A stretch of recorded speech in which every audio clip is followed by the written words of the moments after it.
এবারের যে বাজেট, সে বাজেটটা আপনার নির্বাচনী অঙ্গীকারের সাথে প্রতিশ্রুতিবদ্ধ হয়ে নির্বাচনী অঙ্গীকার যেটা করা হয়েছিল, নির্বাচনী ইস্তাহারের যে অঙ্গীকার যেটা করা হয়েছিল, সেই অঙ্গীকারের প্রতিশ্রুতি অনুযায়ী এটা এবারের বাজেট ঘোষণা করা হচ্ছে। নির্বাচনী ইস্তাহারের যে অঙ্গীকারগুলো করা হয়েছিল, সেই অঙ্গীকারগুলোর সাথে মিল রেখেই এবারের 2026-27 অর্থ বছরের বাজেট করা হচ্ছে। তবে এবারের বাজেট একটা বড় বাজেট, তুলনামূলকভাবে একটু বড় বাজেট, কারণ প্রতি বছরই বাজেটের আকার বাড়ে। একটা মানে প্রিভিয়াস ফিসক্যাল ইয়ার থেকে পরবর্তী ফিসক্যাল ইয়ারের বাজেট আকার বাড়ে 12-13%, এবার একটু বেশি, 14-15%-এর কাছাকাছি। তবে বাজেটের আকার যাই হোক না কেন, বাজেট হচ্ছে যে আপনার এশিয়ার ভিতরে হোক, দক্ষিণ এশিয়ার ভিতরে হোক, সব দেশেই আপনার জিডিপির 15% বাজেট থাকে। বাংলাদেশে এটা 12-13%-এর ভিতরে ঘোরাঘুরি করতেছে এখনো পর্যন্ত। বাজেট যে এত বড় বাজেট সেটাও বলবো না, compare to other countries, compare to peer countries. তবে বাজেট যেটা আগামীকাল যেটা ঘোষণা করতে যাচ্ছে, সেটার ভিতরে আসলে অনেক চ্যালেঞ্জও লুকিয়ে আছে। যেরকম সরকার সব আপনার ব্যয়ের খাত বাড়াতে সরকার অঙ্গীকার করেছে এবং এখনও করছে। সামাজিক নিরাপত্তা কর্মসূচি 4-5টা খাত নতুন করে বাড়ানো হয়েছে। কথা হলো যে আমার আয়ের খাতকে নিশ্চিত করতে হবে, আমার রাজস্ব আহরণকে নিশ্চিত করতে হবে। বাট রাজস্ব আহরণ বর্তমান অর্থনৈতিক বাস্তবতায় রাজস্ব আহরণ কোথা থেকে বাড়বে সেটা একটা চ্যালেঞ্জ রয়েছে। কারণ অর্থনৈতিক কর্মকাণ্ড যদি না থাকে, অর্থনীতি যদি গতিশীল না থাকে, তাহলে তো রাজস্ব আহরণ বাড়বে না। অর্থনীতিতে যদি বিনিয়োগ না থাকে, তাহলে তো রাজস্ব আহরণ বাড়বে না। এক্সপোর্ট ইম্পোর্ট না থাকে, তাহলে তো রাজস্ব আহরণ বাড়বে না। আর একটা কথা হলো, দেখেন, যখন উচ্চ মূল্যস্ফীতি থাকে তখন কিন্তু রাজস্ব আহরণ বাড়ে না। তার কারণ হচ্ছে যে উচ্চ মূল্যস্ফীতি থাকলে আপনার ভোক্তার যে ভোগ ব্যয় কমে যায়। যখন ভোক্তা ভোগ ব্যয় করে, সে ভ্যাট দেয় সরকারকে, ভ্যাটটা কিন্তু সরকারের শুল্ক রাজস্ব আসে। আমার কাছে মনে হচ্ছে যে এবারে চ্যালেঞ্জটা হবে যে বাজেট, ঘাটতি বাজেট অর্থায়ন নিয়েই একটা চ্যালেঞ্জ হবে। কারণ আমরা বারবার বলছি যে ব্যাংক খাত থেকে ঋণ নেওয়া যাবে না, তাহলে বেসরকারি খাত একটা ট্র্যাপে পড়ে যাবে, বেসরকারি খাত গতিহীন হয়ে যাবে, কর্মসংস্থান হবে না, বেকারত্ব বাড়বে।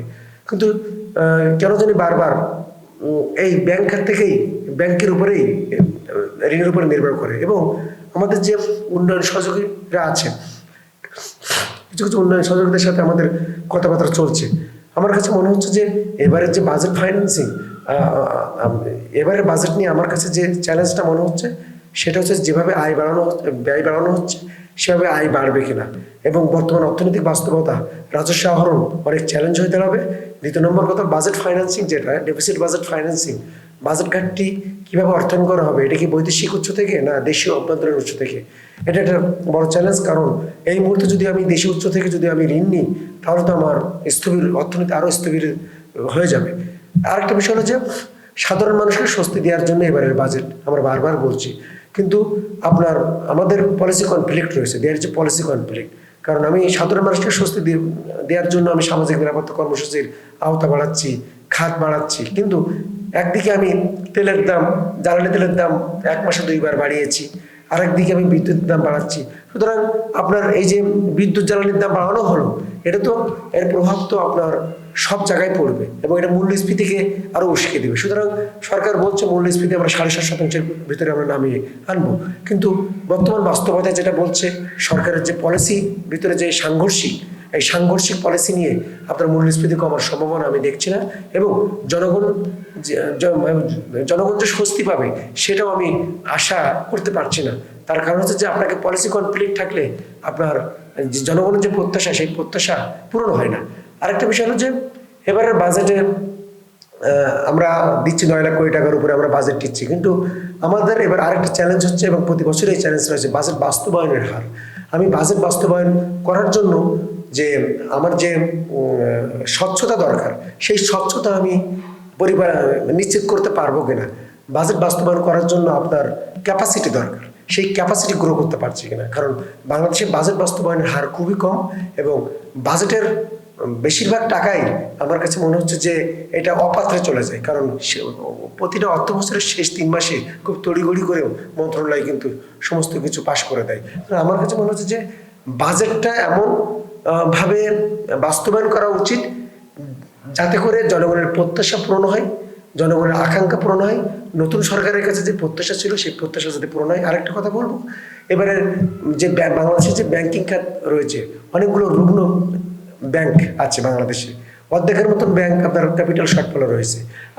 আমরা চাই না যে বাজেট থেকে এগুলো অর্থায়ন করে বাঁচিয়ে রাখা হোক।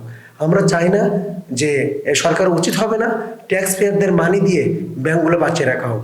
সরকারের উচিত হবে না বিদেশি উৎস থেকে ঋণ নিয়ে ব্যাংকগুলোকে ক্যাপিটাল সরবরাহ করুন। সুতরাং এই ব্যাংকগুলোকে সুশাসন নিশ্চিত করতে হবে। এই ব্যাংকগুলোকে আপনার রাজনৈতিক প্রভাব মুক্ত করে ব্যাংকগুলো ন্যাচারালিভাবে যেন ব্যাংকগুলো চলতে পারে সেই ধরনের ব্যবস্থা করতে হবে। সুতরাং ব্যাংক খাত হয়ে গেছে সরকারের আর একটা গলার কাটা। কারণ আমি বাজেট যেটা নিচ্ছি সেই বাজেট আমি নিচ্ছি, আমি ধার করে, আমি বিদেশি উৎস থেকে আমি ধার করতেছি, আমি ট্যাক্স পেয়ারদের মানি দিয়ে যদি আমি এই ব্যাংকগুলো, রুগ্ন ব্যাংকগুলো বাঁচিয়ে রাখি, তাহলে কিন্তু এটা একটা বোকামি কাজ হবে। সুতরাং আমার কাছে মনে হচ্ছে যে ব্যাংক খাতকে সচল করারও দরকার, ব্যাংক খাতকে সুস্থ রাখা দরকার। কারণ ব্যাংক খাত সুস্থ থাকলে অর্থনীতি সুস্থ থাকবে, অর্থনীতি সুস্থ থাকলে রাজস্ব আয় বাড়বে। সুতরাং জনগণের প্রত্যাশা পূরণ হবে, সরকারের প্রত্যাশা পূরণ হবে, দেশ কল্যাণের দিকে যাবে। বর্তমান বাস্তবতায় বর্তমান যে উচ্চ মূল্যস্ফীতি, মানুষের আয় থেকে ব্যয় বেশি, এই মুহূর্তে আবার তেলের দাম 2বার বাড়ানো হলো, বিদ্যুতের দাম বাড়ানো হলো, এবং এটার সাথে সরকার যেটা মনে করছে সাধারণ মানুষকে স্বস্তি দিবে ফ্যামিলি কার্ডের মাধ্যম দিয়ে, কৃষক কার্ডের মাধ্যম দিয়ে। কিন্তু কৃষক কার্ড, ফ্যামিলি কার্ডের মাধ্যম দিয়ে যে পরিমাণটা দেওয়া হচ্ছে, টাকার যে পরিমাণটা দেওয়া হচ্ছে, এটা দিয়ে একটা পরিবারের, একটা মানুষের জীবনমান নিশ্চিত হওয়া কখনো সম্ভব না। সরকারের উচিত হবে যে আপনার সামাজিক নিরাপত্তা কর্মসূচির ব্যয় থেকে দূরে সরে দাঁড়িয়ে অর্থনৈতিক কর্মকাণ্ড বাড়ানো। সরকার যদি বিদেশি বিনিয়োগ আকর্ষণ করতে পারে, দেশি বিনিয়োগ আকর্ষণ করতে পারে, তাহলে মানুষের কর্মসংস্থান হবে, মানুষ 20,000 টাকা বেতন পাবে, মানুষের জীবনমান নিশ্চিত হবে। সুতরাং অর্থনৈতিক কর্মকাণ্ডের সাথে মানুষকে ইন্টিগ্রেট করতে হবে, মানুষকে সংযুক্ত করতে হবে। এটাই হওয়া উচিত সরকারের একটা বড় ধরনের লক্ষ্য। না হলে আপনার এইভাবে কার্ড বিতরণ করে খুব টিনি অ্যামাউন্ট দিয়ে এইভাবে আপনার সাধারণ মানুষের, গরিব মানুষের, খেটে খাওয়া মানুষের জীবনমান নিশ্চিত করা সম্ভব না। এবারে আপনার বিলাসদ্রব্য যে দ্রব্যগুলো রয়েছে, সেই দ্রব্যগুলোর আপনার দাম বাড়ানোর সিদ্ধান্ত গ্রহণ করা হচ্ছে, এবং আপনার যে তামাকজাত যে পণ্যগুলো রয়েছে, সিগারেট থেকে শুরু করে, এগুলোর দাম বাড়বে। এবং আমার কাছে মনে হচ্ছে যে দাম বাড়া উচিত সেগুলোকে, যে পণ্যগুলো ধনীরা ব্যবহার করে, সেই পণ্যের উপরে দাম বাড়ুক, সেই পণ্যের উপরে শুল্ক বসাক। সুতরাং আমার কাছে গরিব খেটে খাওয়া মানুষ, আপনার কর্মজীবী মানুষদেরকে জীবনমান নিশ্চিত করার জন্য, তাদেরকে স্বস্তি দেওয়ার জন্য ধনীদের উপরে সম্পদ কর আরোপ করা উচিত ছিল। যে সম্পদ কর আরোপ করা থেকে হয়তো সরকার পিছিয়ে এসেছে। আমার কাছে মনে হচ্ছে যে এবারের বাজেট আপনার সাধারণ মানুষকে স্বস্তি দেওয়ার জন্য যে বাজেটের লক্ষ্য নেওয়া হচ্ছে, এখন উচ্চ মূল্যস্ফীতির কারণে, বৈশ্বিক সংকটের কারণে সাধারণ মানুষ স্বস্তি নাও পেতে পারে। এটাও একটা সরকারের একটা অনেক বড় একটা চ্যালেঞ্জ। এই অর্থ বছর থেকে যে বাজেটগুলো ঘোষণা করা হবে, আপনার $26 বিলিয়ন কাছাকাছি 2030 সালের ভিতরে আপনাকে বিদেশি ঋণ পরিশোধ করতে হবে। সুতরাং প্রতি বছরে সরকারের অনেক বড় একটা চ্যালেঞ্জ হচ্ছে যে বিদেশি ঋণ পরিশোধ করা। বিদেশি ঋণ পরিশোধ করার জন্য সরকারকে নানামুখী পরিকল্পনা গ্রহণ করতে হবে। যেরকম এক্সপোর্ট ইনকাম বাড়াতে হবে, রপ্তানি আয় বাড়াতে হবে, সেটাও সরকারের ধীরে ধীরে কমে যাচ্ছে। রেমিটেন্সের প্রভাব বাড়াতে হবে। এটা সরকার রেমিটেন্সের প্রভাব যদি বাড়াতে না পারে, বৈদেশিক কর্মসংস্থান যদি নিশ্চিত করতে না পারে, এবং শ্রমবাজার যদি সম্প্রসারিত করতে না পারে কূটনৈতিক দক্ষতা এবং রাজনৈতিক দক্ষতার মাধ্যম দিয়ে, তাহলে কিন্তু বিদেশি ঋণ পরিশোধ করা সামনের দিনে অনেক চ্যালেঞ্জ হয়ে দাঁড়াবে সরকারের পক্ষে। সুতরাং সরকারের জন্য এবারের বাজেটের আরেকটা বড় চ্যালেঞ্জ হচ্ছে বৈদেশিক ঋণ পরিশোধ করা। কারণ যেভাবে আমরা ঋণ নিচ্ছি, যেভাবে ঋণ নেওয়ার পরিমাণ যেভাবে বাড়ছে, সেভাবে কিন্তু আপনার রাজস্ব আয় বাড়ছে না। সুতরাং সরকারের এখানে অনেক বড় একটা গ্যাপ রয়েছে। রাজস্ব আয় বাড়াতে হবে, রপ্তানি আয় বাড়াতে হবে, রেমিটেন্সের প্রভাব বাড়াতে হবে, ফরেন এক্সচেঞ্জ রিজার্ভ মজুত করতে হবে, বৈদেশিক বিনিয়োগের প্রভাব বাড়াতে হবে। তাহলে হয়তো আমি বিদেশি ঋণ পরিশোধ করতে হবে ভালোভাবে, এবং সরকার বিদেশি ঋণ পরিশোধ করার জন্য যে ধরনের কর্ম পরিকল্পনা করা দরকার, সেটা এখন থেকেই করতে হবে। নাহলে সামনের দিনে আপনার রাষ্ট্র দেউলিয়া হিসেবে ঘোষিত হতে পারে। সরকার রাজস্ব আয় বাড়ানোর জন্য সরকার যেভাবে ব্যয় বাড়াচ্ছে, সেভাবে সরকারকে তো আয় বাড়াতে হবে। আয় বাড়ানোর পরিকল্পনার অংশ হিসেবে সরকার রাজস্ব আয় বাড়াতে সচেষ্ট এবং চেষ্টা চালিয়ে যাচ্ছে। এখন সরকার রাজস্ব আয় বাড়ানোর জন্য নানামুখী পরিকল্পনা গ্রহণ করছে, গ্রাম পর্যায় থেকে ভ্যাট আহরণ করছে। কিন্তু সরকার এবারের অর্থ বছরে রাজস্ব আয় বাড়ানোর জন্য একটা বিগ পুশ পরিকল্পনা গ্রহণ করেছে। বিগ পুশ দিলে রাজস্ব আয় বাড়ে না। রাজস্ব আয় বাড়ানোর জন্য আপনাকে ধীরে ধীরে কর্মপরিকল্পনা গ্রহণ করতে হয়, ধীরে ধীরে আপনাকে বাস্তবায়ন করতে হয়। আপনি যদি বিগ পুশ দেন, বিগ পুশ দিলে রাতারাতি রাজস্ব আয় বাড়ে না। এতে করে যারা normal tax payer, regular tax payer, তারা কিন্তু আপনার নিরুৎসাহিত হয়ে যায়। এক।